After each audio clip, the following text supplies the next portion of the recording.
I'm Brigham Larson with Brigham Larson Pianos. This piano just came out of the shop, barely. We put it through our full, enormous checklist, which frankly, to do on like these old classics, like this 1890 Kanabi, is pretty rare. In fact, very, very few piano technicians are willing to go through or have the skill set or efficiency kind of worked out to make it even a possibility. And then to do a smaller piano like this, little console. It's not a spinet. Spinets are a little smaller, but to do a little console like this, I would say it's even more rare than to do these 130-year-old classics. This is kind of a different type of classic, a 1969. Very, very pretty piano. We've totally refinished it. We've buffed all the keys and buffed all of the brass plating and the knobs and everything. So let's get a shot of the pedals. Some garbage.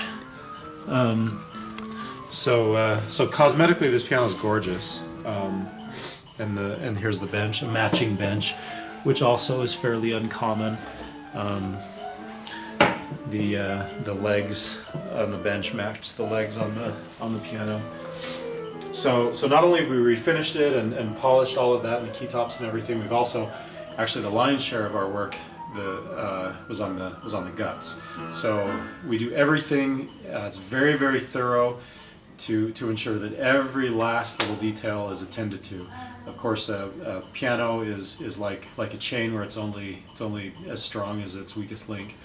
And lots of different systems that are at play in a piano. You've got the hammers, you've got the keys, you've got the regulation, the strings, the dampers, the trap work, which is the pedals, of course the tuning and the voicing and all of that kind of final work. That if any one of those things is weak, it's going to significantly affect the final experience of the pianist, and we do all of that. So even though it's a 1969, I guess that's almost 50 years old now. It's in essentially perfect condition. Every one of those systems is individually attended to. It takes several weeks. I think this piano took us about 3 weeks to do, something like that. So this is a massive undertaking.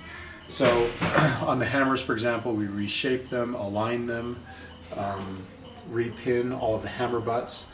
The hammer butts are what kind of take the hammer back and forth, and over time they start to develop a wobble or just have friction issues. So we repin all of those, tighten all of the action up, lubricate the action, align the action, then a full regulation on the leveling the keys, and ensuring that the key dip is correct, ensuring that about a dozen other specs within the action are correct, such as let off. You can see it in here. Let off is when that hammer comes to within 1/8 of an inch of the string and pulls away. You can see each one of these hammers does just that, 1/8 of an inch of the string right there, and it pulls away. That's correct regulation. So there's about 10 or 12, something like that.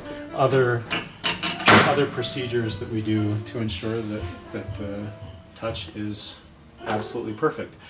One last thing that I'll say about this particular piano, and then I'll play it for you, and then we'll be done.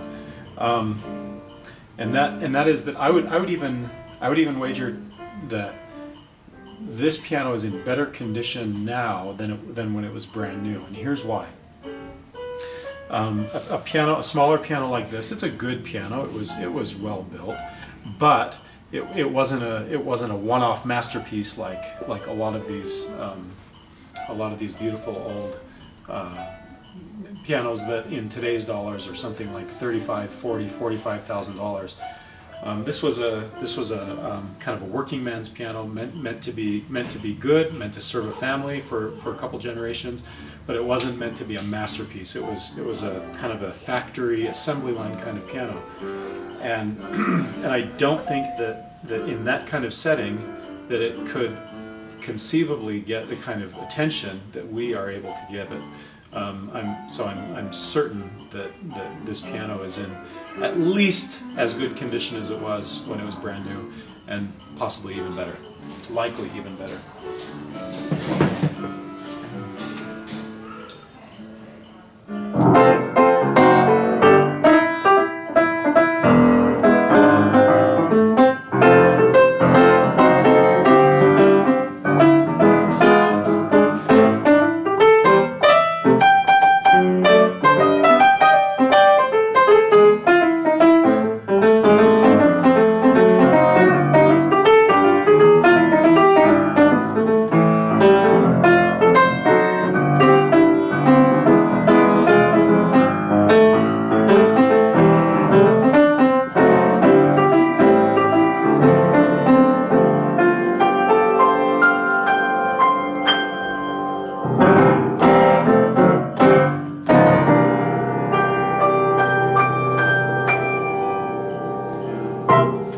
Great little piano.